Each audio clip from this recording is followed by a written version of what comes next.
Hello, everybody.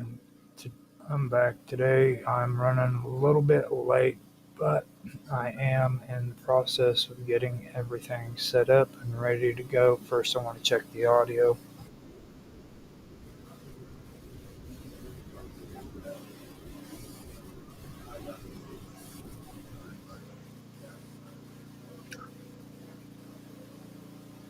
I believe D Live is on.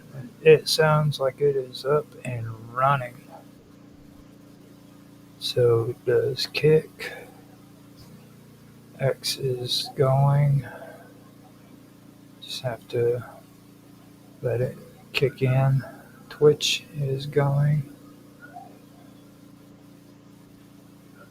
Twitch sounds good. X sounds good. Gotta hit refresh on YouTube. It is going, checking the audio. Everything sounds good so far. So um, I'm using Rumble Studios today, which is good because I did it yesterday with OBS and I messed up on the audio again for Jaffe's show. So I'm getting sick of using OBS with Rumble Studios, to be honest with you. But I'm going to try to stay positive. There we go. Rumble sounds good. And YouTube sounds good. So we are good to go. I was doing some editing today too, and I decided that from now on I'm still going to do my countdown out loud because it really sucks that I don't get the audio started or I don't get the exact time when I need to um, do the clip at the beginning of the video whenever I'm editing it and everything. So I'm going to do that for editing purposes so that I can do that. But I know that has absolutely nothing to do with the show, but I'm running my mouth. So let me go ahead and take a drink of my soda and then I will get to the show. All right. 3, 2, 1, now. Hello, everybody, and welcome back to another episode of WWOW Talk. I'm Roger Hanson here on the wonderful world of weirdness. Today, we are going into actually two topics that I wanted to bring up.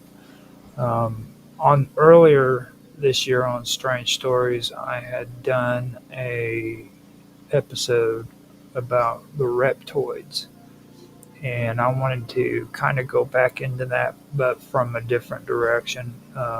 That was concerning the reptoids, who some believe are underground reptilians that live under the city of Los Angeles. There's a couple of other things that I wanted to cover that kind of goes into that, but not necessarily all of it does. Now, one has to do with this dinosauroids.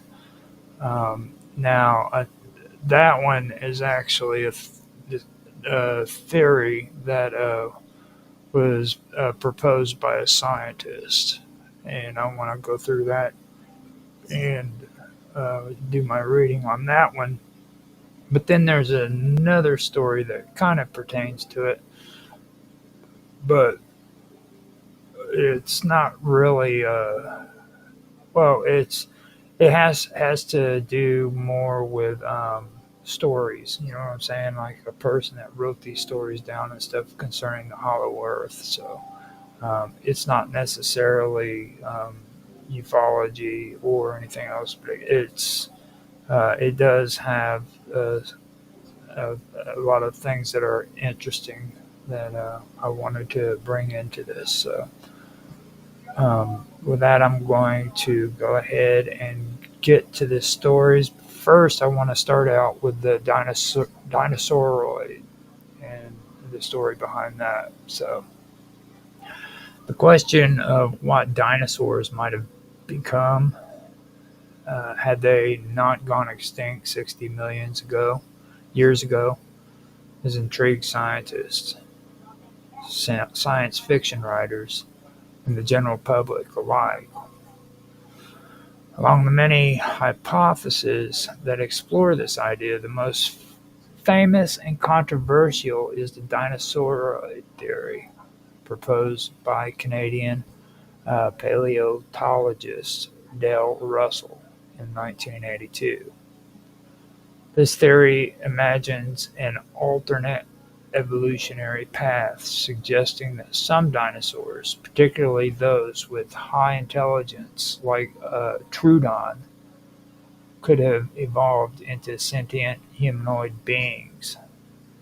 While the idea is speculative and has faced substantial criticisms, it offers a unique lens through which to consider evolutionary potential and the broader question of what intelligence and civilization might look like in a world untouched by the Cretaceous Paleogene extinction event. To understand the origins of the dinosauroid hypothesis, one must consider the context in which it was developed. Del Russell was working as a curator at the National Museum of Canada when he became fascinated by the cognitive potential of Troodon, a small bipedal theropod dinosaur known for its unusually large brain relative to body size. Troodon exhibited traits that some paleontologists interpreted as markers of higher intelligence, such as binocular vision, grasping hands, and a relatively large cephalization quotient, which measures brain size in relation to body mass. This sparked Russell's imagination and led him to ponder what Troodon might have become if the evolutionary clock had not been interrupted by a mass extinction. Russell proposed that over millions of years Troodon, or a similar intelligent dinosaur, might have continued to evolve larger brains, more dexterous hands, and increasingly upright posture. The result of this hypothetical evolution was the dinosauroid, a creature bearing a striking resemblance to modern humans. It had a vertical posture, large forward-facing eyes, a bulbous cranium, and reduced teeth, reflecting a more omnivorous diet. Its hands had 3 fingers and a thumb-like digit, capable of manipulating objects with precision. Although reptilian in origin, the dinosauroid was imagined with features like a navel and external genitalia, which added to its anthropomorphous appearance. The concept stirred considerable debate in both scientific and popular circles. Critics argued that the dinosauroid was excessively anthropocentric, meaning that it projected human characteristics onto a creature that evolved from a very different lineage. Evolution does not have a predetermined direction or endpoint. and many biologists argue that it's misleading to assume that increased intelligence would necessarily lead to a humanoid form. Others pointed out that the large cranium and upright stance of the dinosauroid ignored important aspects of dinosaurian anatomy and biomechanics. Despite these criticisms, the dinosauroid hypothesis served a valuable purpose for challenging scientists to think more broadly about evolutionary possibilities. It raised questions about convergent evolution, where unrelated species evolved similar traits due to comparable environmental pressures and ecological roles. For instance, the camera-like eyes of cephalopods and vertebrates, or the wing structures of bats and birds, are classical examples of convergence. Could intelligence could intelligence in a humanoid form be another example of convergent evolution occurring under the right circumstances? In imagining the dinosauroid, Russell also tapped into a long-standing human fascination with our place in the natural world and the uniqueness of our species. By presenting a reptilian counterpart to Homo sapiens, the theory blurred the lines between science and science fiction. Stimulating the public imagination, it also forced scientists to confront the biases that might influence their interpretation of evolutionary success. Is the development of human-like intelligence a rare fluke, or is it a repeatable outcome under certain conditions? From a paleontological standpoint, the theory also highlights the significance of the Cretaceous Paleogene extinction event. This catastrophic event most likely caused by a massive asteroid impact, wiped out approximately 75% of Earth's species, including all non-avian dinosaurs. In doing so, it cleared ecological niches that mammals eventually filled, setting the stage for the evolution of primates and eventually humans.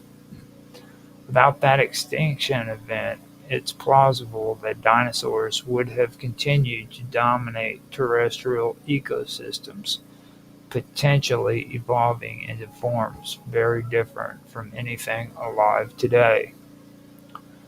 Since Russell's proposed advances in paleontology, genetics, and evolutionary biology have added new dimensions to the discussion. The one our understanding for one, no wait, since Russell's proposal, advances in paleontology, genetics, and evolutionary biology have made new dimensions to the discussion. For one, our understanding of dinosaur biology has evolved considerably. We now know that many theropod dinosaurs, including Troodon, were feathered and exhibited behaviors that suggest complex social structures. This has led to the reclassification of birds as direct descendants of theropod dinosaurs, effectively positioning them as modern day dinosaurs. In a way, dinosaurs never truly went extinct. They simply evolved into a different form. This modern understanding opens up new avenues of speculations. If birds are the direct descendants of dinosaurs, could a bird-like lineage evolve greater intelligence over time? Some researchers point out corvids, crows and ravens, and parrots as examples of highly intelligent birds capable of tool use, probably problem solving, and even rudimentary communications. These behaviors suggest that the evolutionary trajectory towards greater intelligence is not limited to mammals. However, these birds remain limited by their anatomy. For example, their beaks and wings do not easily lend themselves to the kind of manipulation that hands allow. This anatomical limitation brings us back to the unique traits of Troodon. Its semi-manipulative hands and relatively large brain might have offered a rare combination of traits conducive to the development of advanced technology. Had evolution continued along that path.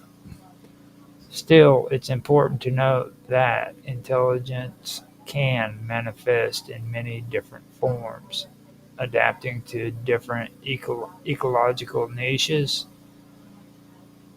An octopus is incredibly intelligent, but operates within a completely different framework than a primate.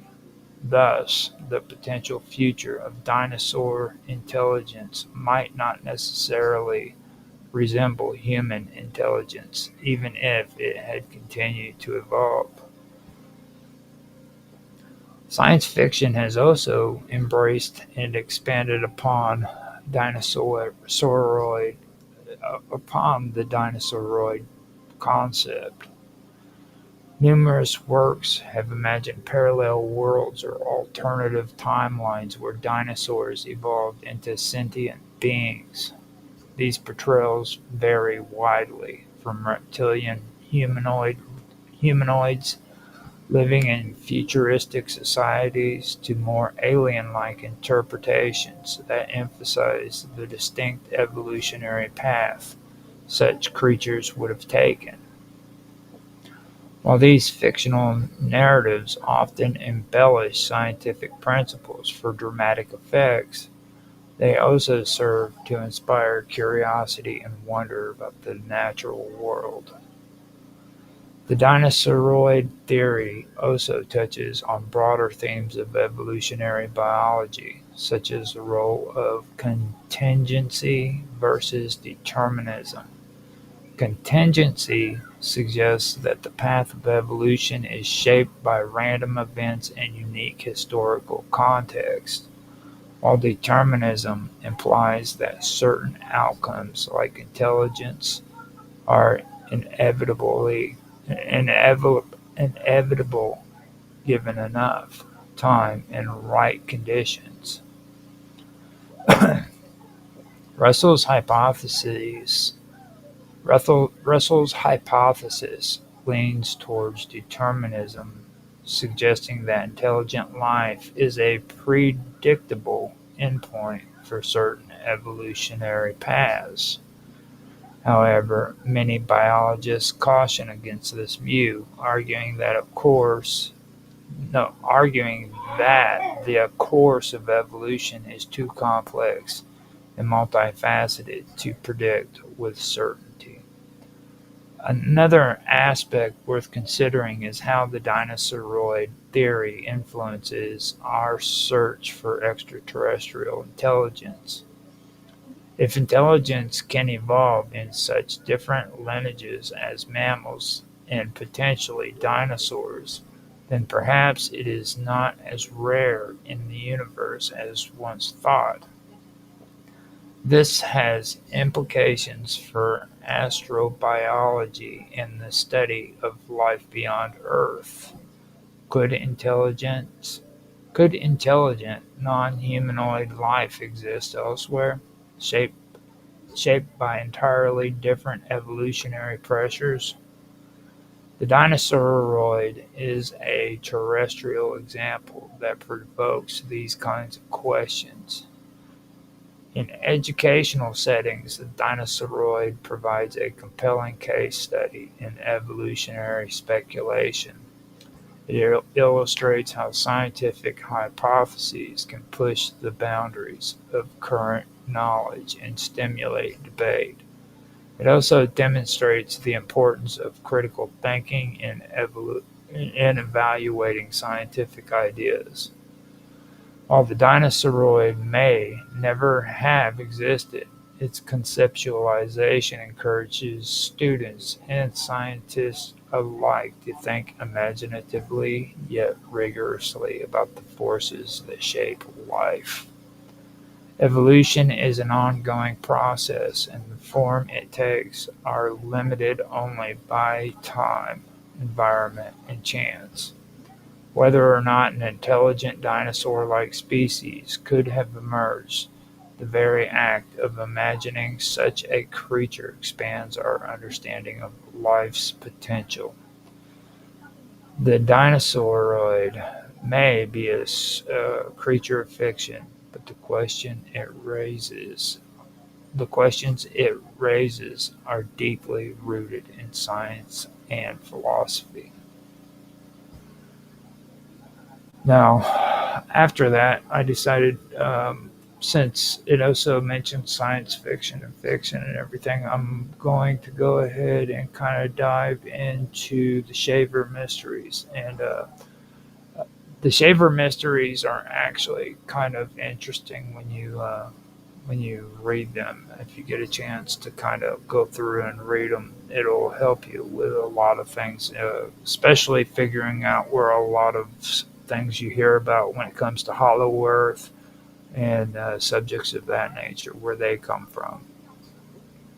Hollow Earth kind of got blurred in history, you know what I mean? There was a lot of fiction that was written, and then there was a lot of people who actually did believe in Hollow Earth, and those those two groups seem to kind of like get sucked into one another to where you really don't know who the people were that really believed in Hollow Earth, and then the ones who were just writing a fictional story. It's kind of like with ufology, with a lot of that. It's hard to tell which came first, the science fiction or the ufology, because they're so closely related to one another. So that was one of the reasons why I decided I wanted to get into this and do this one. Now today I might not be doing like a full 1 hour stream, but I will be I will be doing this one with the Shaver Mysteries to get as much of it as I possibly can out. Um, so if you guys have any comments or something like that, feel free to say something. It's hard for me to tell how many people are watching on the stream. So just to let you know, I am paying attention to the streams. So with that being said, I will go ahead and start with the Shaver mystery and go from there. Okay, so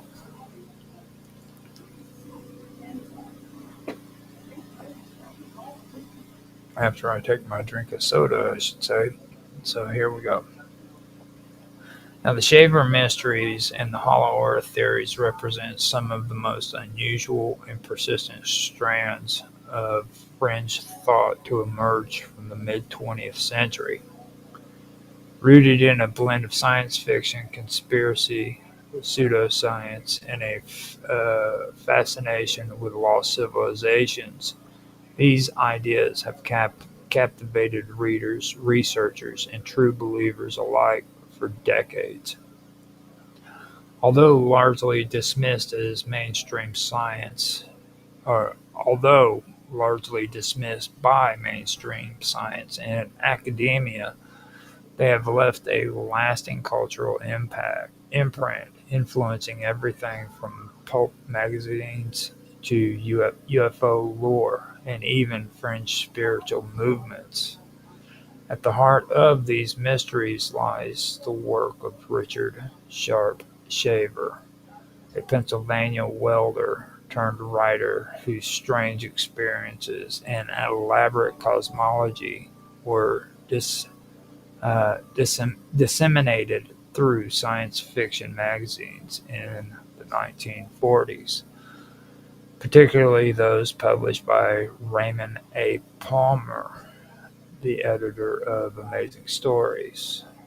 Now, Richard Sharp Shaver claimed that in the 1930s he had begun to hear voices while working with welding equipment. He attributed these voices not to hallucinations or auditory phenomena, but to advanced technologies used by ancient underground beings who were communicating with him. Shaver believed that beneath the Earth's surface lay vast caverns populated by two distinct races, the Darrow and the Tarot. The Darrow, short for detrimental robots, were malevolent entities who used ancient technologies left behind by a prehistorical super race to torture, manipulate, and dominate surface dwellers.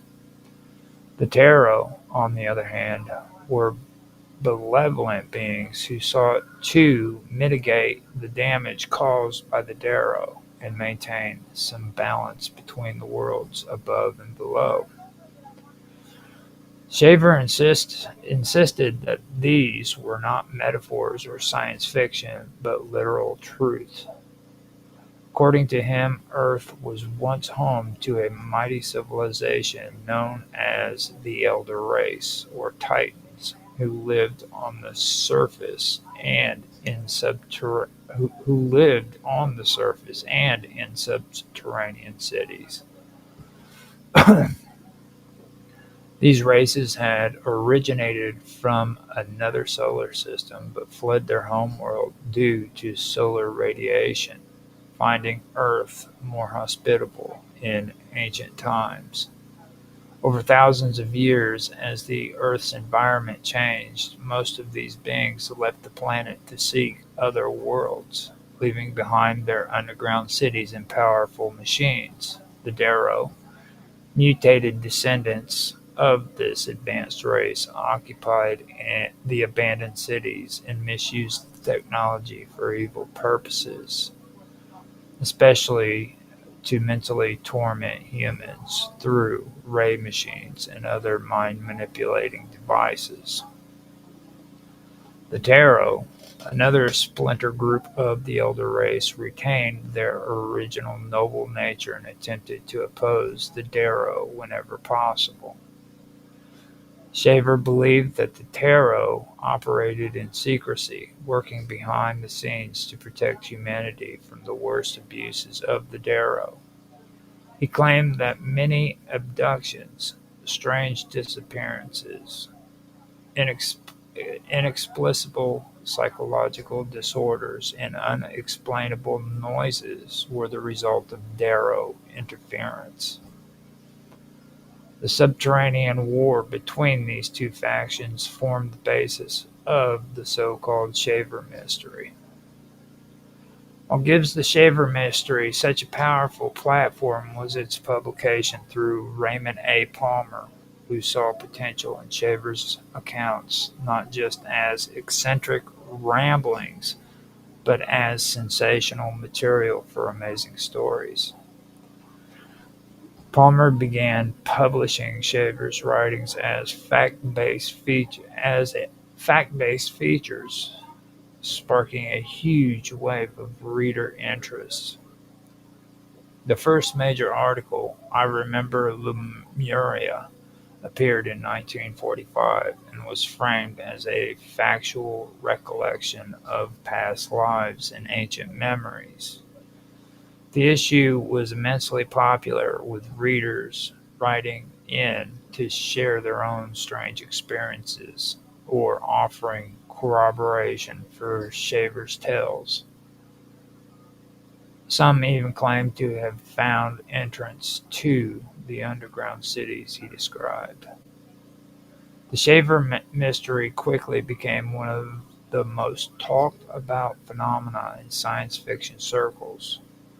Palmer and Shaver published a series of follow-up stories and articles throughout the late 1940s, each adding new layers of the mythology.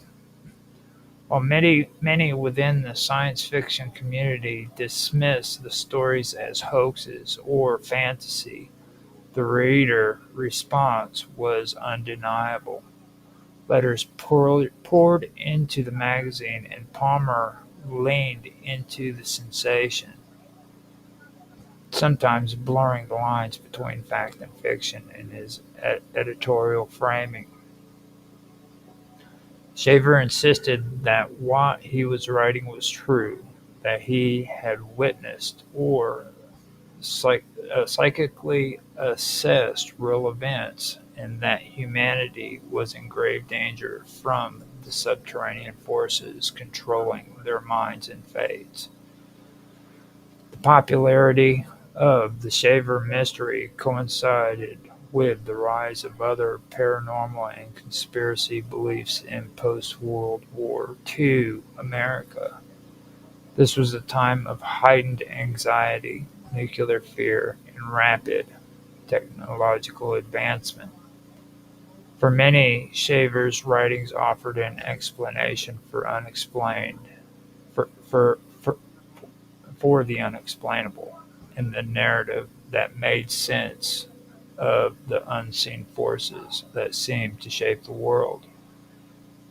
The timing was perfect for such a mythos to gain traction, especially among readers who were disillusioned with traditional institutions and sought meaning in alternative cosmologies. Shaver's work also tapped into much older ideas that had been circulating for centuries. The concept of a hollow Earth, for example, dates back at least to the 17th century. One of the earliest and most influential proponents was Edmund Halley, the English astronomer, best known for predicting the orbit of the comet that bears his name. In 1692, Halley proposed that the Earth was composed of concentric spheres with open polar regions. He believed that these inner layers could host life, and that auroras were caused by gases leaking out from the inner Earth. The idea of a hollow or particularly hollow uh, or a or a partially hollow Earth took on new life during the 19th century, especially through the writing of John Cleves Simus, Jr., who actively promoted the belief of the Earth no, that, who actively promoted the belief that the Earth was hollow and accessible through vast holes at the North and South Poles. Simus even petitioned the U.S. government to fund an expedition to find the entrances to the inner world. Although such an expedition never took place, the theory found supporters, and the idea of subterranean worlds entered the popular imagination. Later, writers expanded on these ideas, incorporating them into adventure tales and speculative fiction. Jules Verne's Journey to the Center of the Earth is perhaps the most famous fictional account of a subterranean world. But other writers developed more elaborate scenarios involving ancient civilizations, hidden cities, and races of intelligent beings living deep beneath the Earth's crust. These stories influenced both popular culture and fringe belief systems. Over time, the notion of Hollow Earth evolved from a semi-scientific hypothesis into a full mythologized alternate reality. In this context, the Shaver mystery offered a more personalized and paranoid variation of the Hollow Earth theory, whereas earlier versions often imagined utopias beneath the surface. Shaver's vision was dystopian and threatening. The underground world was not a refuge of peace, but a domain of psychological manipulation and cosmic conflict. His use of sci-fi terminology and elaborate backstories helped make the concept more vivid and modern, while the element of psychic warfare tapped into mid-century fears about brainwashing and unseen enemies. The Shaver mystery's impact extended beyond the pages of pulp magazine. It influenced the early development of UFO lore, with some researchers speculating that unidentified flying objects might be connected not to extraterrestrials, but to intraterrestrials from within the Earth. This theory gained some popularity in the 1950s and 60s, especially among contactees and others involved in fringe science movements. Stories of underground bases, secret tunnels, and hidden entrances to other worlds began to proliferate. Mount Shasta in California, for example, became associated with legends of Lemurian survivors living in a hidden city called Telos beneath the mountain. Some of these ideas drew directly or indirectly from the Shaver mysteries, while others developed in parallel. Although mainstream science fiction writers largely rejected the Shaver mystery, it persisted in the underground of American popular culture, especially among conspiracy theorists and paranormal enthusiasts. Over time, the mythology became more fragmented, evolving into various sub-beliefs and reinterpretations. Some proponents integrated the hollow earth concept into religious or spiritual frameworks, claiming that the inner world was inhabited by angelic beings, ascended masters, or enlightened survivors of Atlantis or Lemuria. Others incorporated it into theories about Nazi secret bases, alien hybrids, and government cover-ups. Raymond Palmer continued to promote these ideas in various publications, including Fate magazine, which he co-founded in 1948. Fate became a major platform for stories about UFO and paranormal and unexplained phenomena, and it helped keep the Shaver mystery alive for readers interested in fringe realities. Palmer himself remained something of an enigma, while he never fully admitted whether he believed in Shaver's stories and if they were true. He certainly treated them with a seriousness that went beyond mere entertainment. His editorial decisions shaped how many readers encountered and understood the mystery, often walking the line between journalistic curiosity and esoteric revelation. Critics of the Shaver mystery have long argued that Shaver's experiences were the result of mental illness, particularly schizophrenia or a related disorder. His early reports of hearing voices and being persecuted by unseen forces are classic symptoms of paranoid schizophrenia, and his writings often veer into disjointed or obsessive territory. Yet others view him as a visionary or as someone tapping into archetypal truths through the language of science fiction. Some psychoanalysts and Jungian thinkers have even suggested that Shaver's accounts might represent a symbolic exploration of the unconscious mind, with the Doro and the Toro standing in for opposing psychic forces. Whether taken as metaphor, madness, or message, the Shaver Mysteries remain a fascinating artifact of American fringe culture. It represents a convergence of science fiction, occult speculation, and conspiracy thinking at a time when the boundaries between these realms were especially porous. It, its endurance over the decades speaks to the power of myth and human desire to uncover hidden realities beneath the surface of everyday life.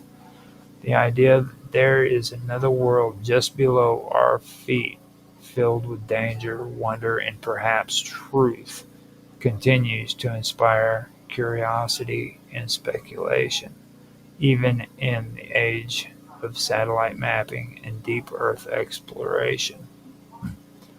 As the Shaver mystery faded from the pages of mainstream science fiction magazines in the late 1940s and early 1950s, its legacy did not disappear. Instead, it migrated into the growing ecosystem of alternative belief systems and paranormal subcultures.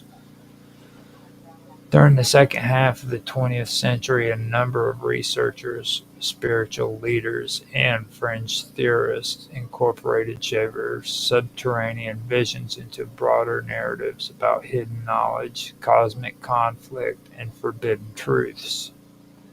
These adaptations allowed the mystery to survive long after it ceased being a published sensation. One of the most curious evolutions of the Shaver mythos came through its absorption into New Age spirituality. In the 1960s and 70s, the New Age movement exploded in popularity with the emphasis of ancient wisdom, extraterrestrial contact, altered states of consciousness, and esoteric science. For some, the Hollow Earth served as a symbolic or literal space where enlightened beings preserved lost knowledge and helped guide humanity from behind the scenes. The inner world was reimagined not as a battlefield between the deranged underworld robots, but as a sanctuary for advanced souls, survivors of Atlantis, or the so-called Ascended Masters, often mentioned in theosophy and other mystical systems. Mount Shasta became one of the central nodes in this reimagined Hollow Earth cosmology. Located in Northern California, this volcano has long been the subject of myths and legends, particularly among Native American tribes. In the 20th century, it took on new meaning as a supposed gateway to underground cities inhabited by Lemurians. Some New Age adherents claimed to have encountered beings from a subterranean city called Telos. who lived in harmony and radiated spiritual enlightenment. These claims bore a superficial resemblance of Shaver's stories, but were far more optimistic in tone and intent. They also replaced the technological focus of Shaver's world with a more mystical and healing-centered outlook. Despite these transformations, the darker elements of the Shaver mystery found a second life as well, particularly in conspiracy circles. In the post-Watergate era, with growing public skepticism towards government institutions and the emergence of modern UFO lore, stories about underground bases, alien-human hybrids, and secret experiments gained popularity.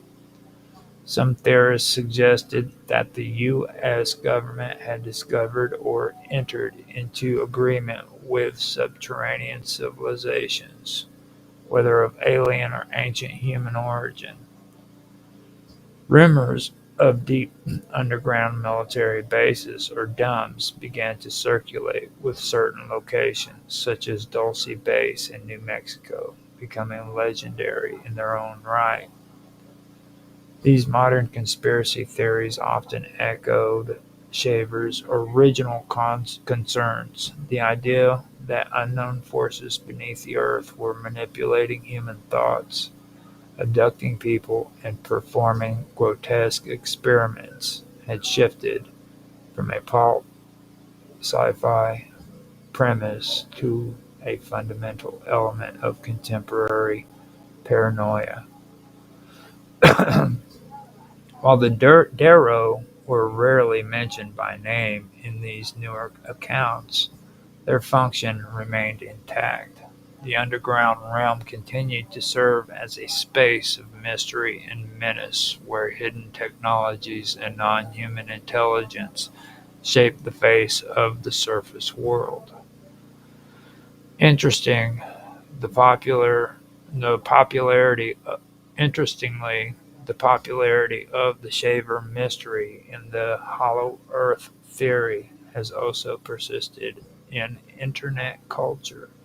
With the advent of online forums, digital archives, and YouTube channels dedicated to fringe science and esoteric knowledge, new generations have rediscovered Shaver's work in the broader tradition of subterranean speculation. Online communities have taken up the task of cataloging supposed entrances to the inner world, sharing satellite images and compiling eyewitness reports.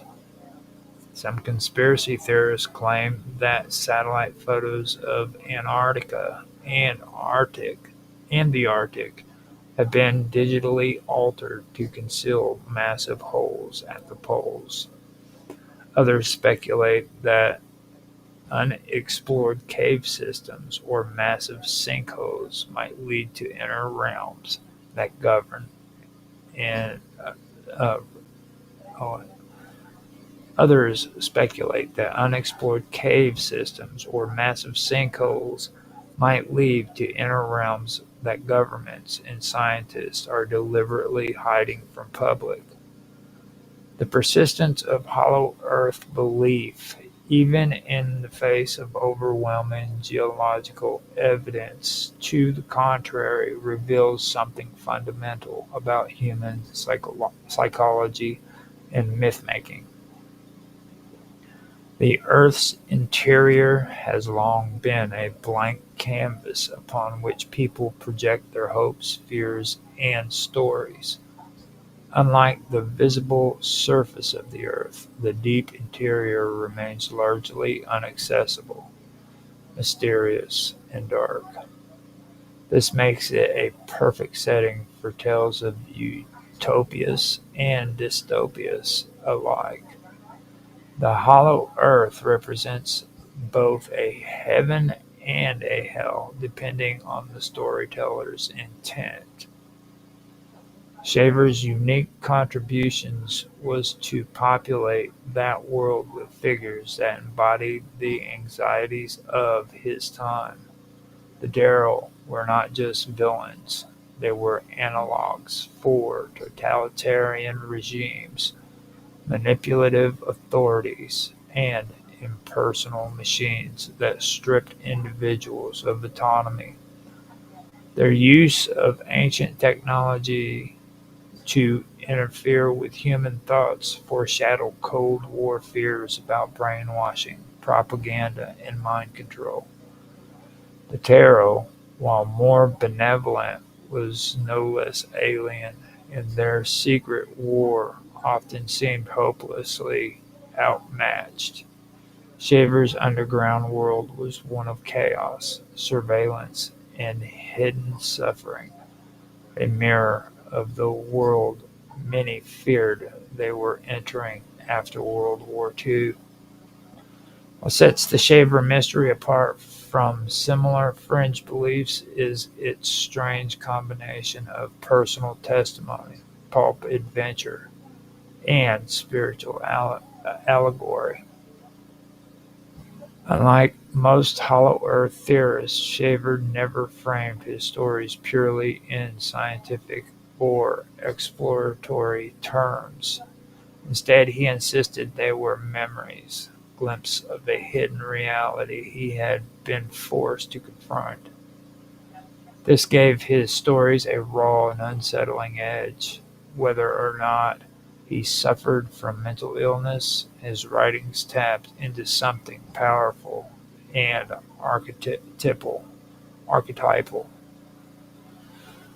The idea of voices from below, of invisible tormentors, and of ancient technologies lurking in forgotten circles or cities speaks to deep fears about alienation, surveillance, and loss of control. Even today, some researchers and enthusiasts continue to explore the Shaver mysteries with a mix of skepticism and curiosity. While the mainstream consider it a curious footnote in the history of science fiction, others see it as a source of hidden wisdom or misunderstood reality. Occasional documentaries, podcasts, and books revisit Shaver's life and ideas, often debating the line between delusion and uh, revelation. His legacy is complicated, part cautionary tale, part cultural phenomena, and part enduring mystery. In many ways, the Shaver mystery anticipated the fusion of fiction and conspiracy that has become so prevalent in the digital age. The internet is now filled with stories that blur fact and fantasy, often supported by communities of believers who treat speculation as revelation.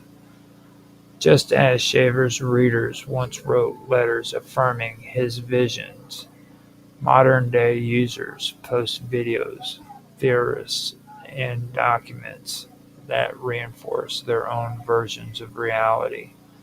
The mechanisms have changed, but the impulse remains the same: to find meaning beneath the surface, to uncover secrets others cannot see, and to connect the personal with the cosmic. As a mythical structure, the Hollow Earth provides a perfect metaphor for this process. It suggests that there is always more beneath our feet, that the visible world is only a fragment of a greater truth, and that those willing to dig deeper, whether metaphorically or literally, may uncover the secrets that define humanity's place in the universe.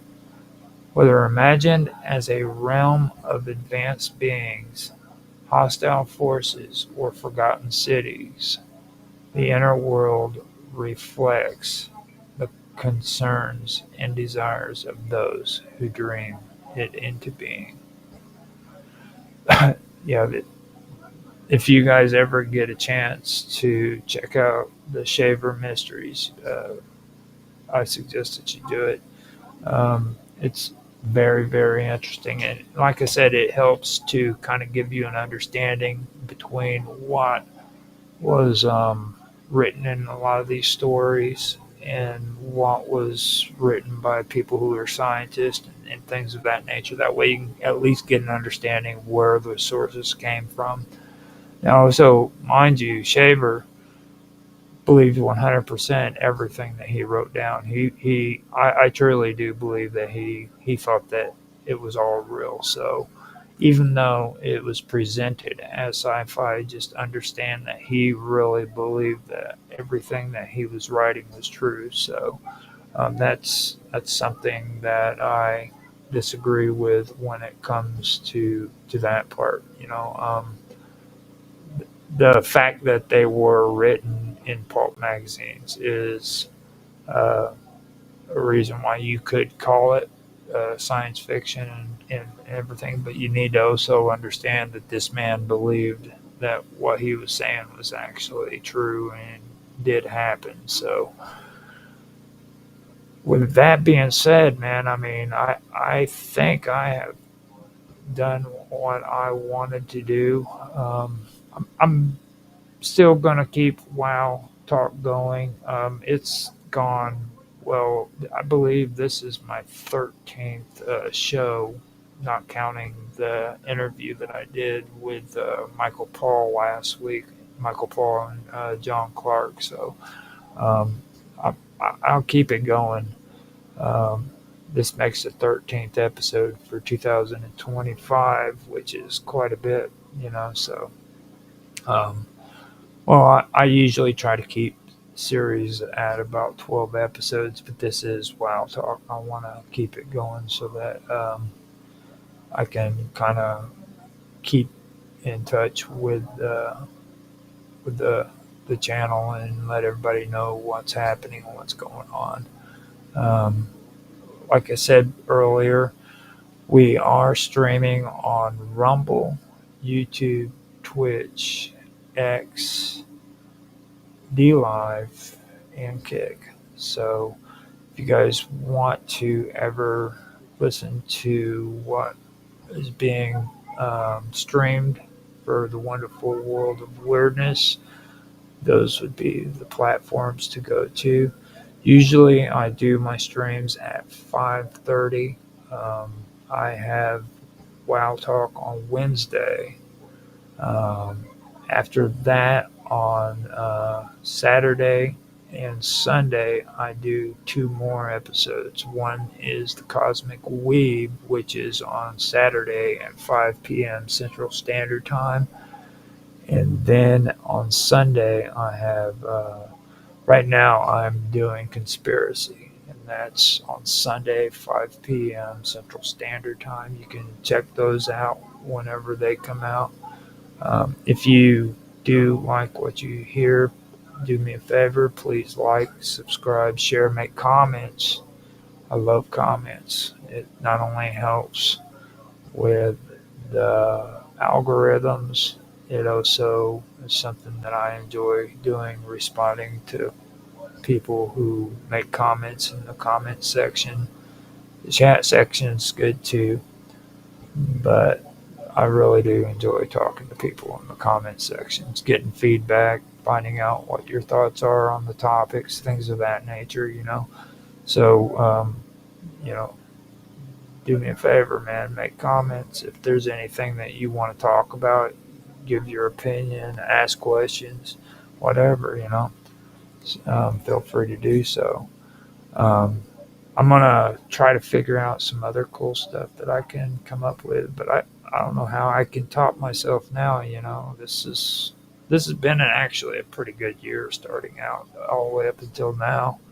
We've gone through some good stuff, so I'm I'm gonna keep on going, see where this stuff takes me. So with that, I hope you guys enjoy yourself. Um, I hope you have a good day, whether it be morning, afternoon, evening. It doesn't matter. I hope you guys have a good day, and I will let you go. Thanks for watching.